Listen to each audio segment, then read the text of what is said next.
everyone, I hope you're well and you're all staying safe. Now I'm going to read you a story. I'm going to read you The Great Goat Chase. This is one of my favourite stories. So I know we're not together and you're at home, but I still expect you to join in and help me read this story.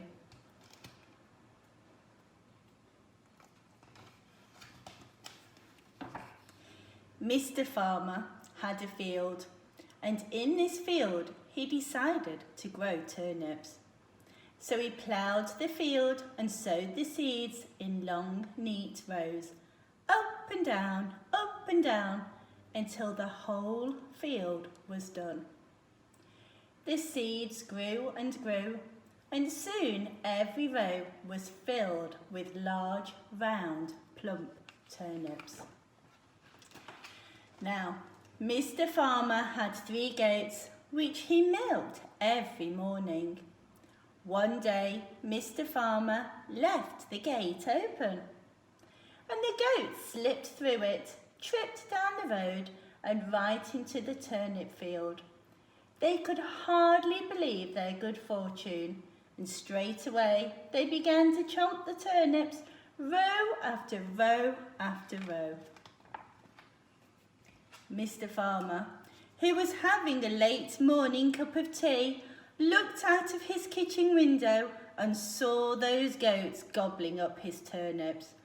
"Oh no," he wailed, running out of the door, spilling his tea everywhere. Mr. Farmer then tried to chase the goats out of the field, but those goats had minds of their own. One ran this way, one ran the other way, and the third ran a different way. Could Mr. Farmer get those goats out of the turnip field? No, he couldn't. "I know," said Mr. Farmer. "I'll get Dog." He gave a loud whistle, and Dog came running.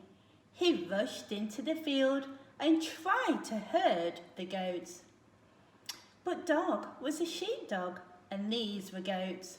One went this way, one went that way, and the third went another way, round and round the field until Dog was exhausted. Could Dog get those goats out of the turnip field? No, he couldn't. As Mr. Farmer and Dog stood at the gate, wondering what to do, Horse stuck his head over the fence. "What's the matter?" he said. "Are those silly goats too fast for you?"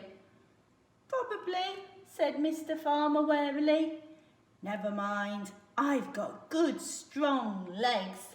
I'll soon have them out of that turnip field." Horse jumped the fence and raced up the field, sending turnips flying.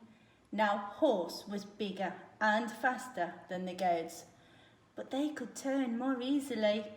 One turned this way, one turned that way, and the third turned another way. Could Horse get those goats out of the turnip field? No, he couldn't.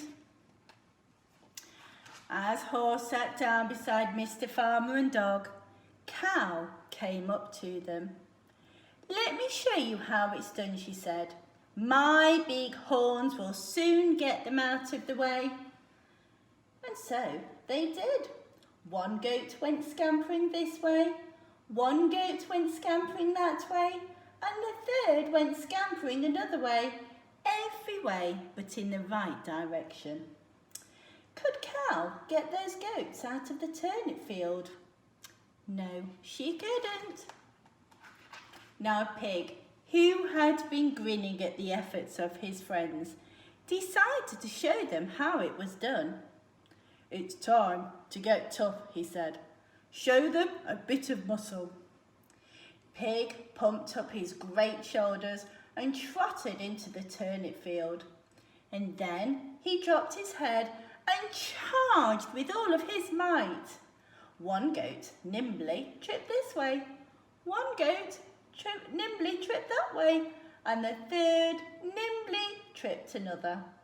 Could Pig frighten the goats out of that turnip field? No, he couldn't. Mr. Farmer, Dog, Horse, Cow and Pig all sat down and started to cry. They howled. And just then, a busy bee came buzzing by. What's the matter, she said. And when they all told her, she said, I'll get those goats out of the turnip field. You, they said, you, a teeny weeny tiny little wee bee. Yes, me, she said. Mr. Farmer, Dog, Horse, Cow and Pig all stopped crying and they started to laugh. They laughed so much they were flat on their backs with their legs in the air, giggling away. Said Little Busy Bee. Can I go and get those goats out of the turnip field now? All right, they said. Off you go. Little Busy Bee flew into the turnip field.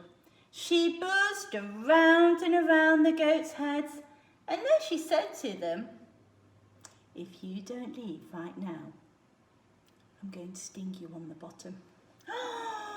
Could Little Busy Bee get those goats out of the turnip field? Yes, she could. The goats didn't need a second telling. As fast as their little hooves could carry them, they were off, out of the gate, up the road and on to the hillside. At the gate, Mr. Farmer, Dog, Horse, Cow and Pig all stood, feeling very silly. Sorry, Little Busy Bee, they said humbly, and they all agreed that sometimes little folk can do things much better than big folks. Now, I love this story because I work with little folks all of the time, and I know that little folks are amazing. You all stay safe and I'll see you very soon. Take care. Bye.